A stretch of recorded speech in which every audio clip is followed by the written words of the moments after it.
જય શ્રી રામ.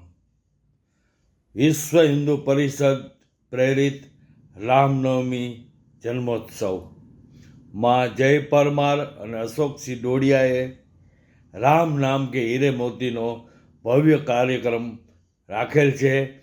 આ કાર્યક્રમમાં મને યાદ કરી એટલે હું ધન્યતા અનુભવું છું. તો આ બધા ભક્તોને નમ્ર વિનંતી કે કિસાનપરા ચોકમાં આવતીકાલે તારીખ 13/4/2024 અને શનિવાર તો બધા ભક્તોને પધારવા રામોત્સવ સમિતિ દ્વારા ભાવભર્યું આમંત્રણ છે. તો બધાએ પધારશો. સૌને જય સિયારામ. રાત્રે 9 વાગે કિસાનપરા ચોક, રાજકોટ. ફરી બધાને વંદન સાથે જય સિયારામ.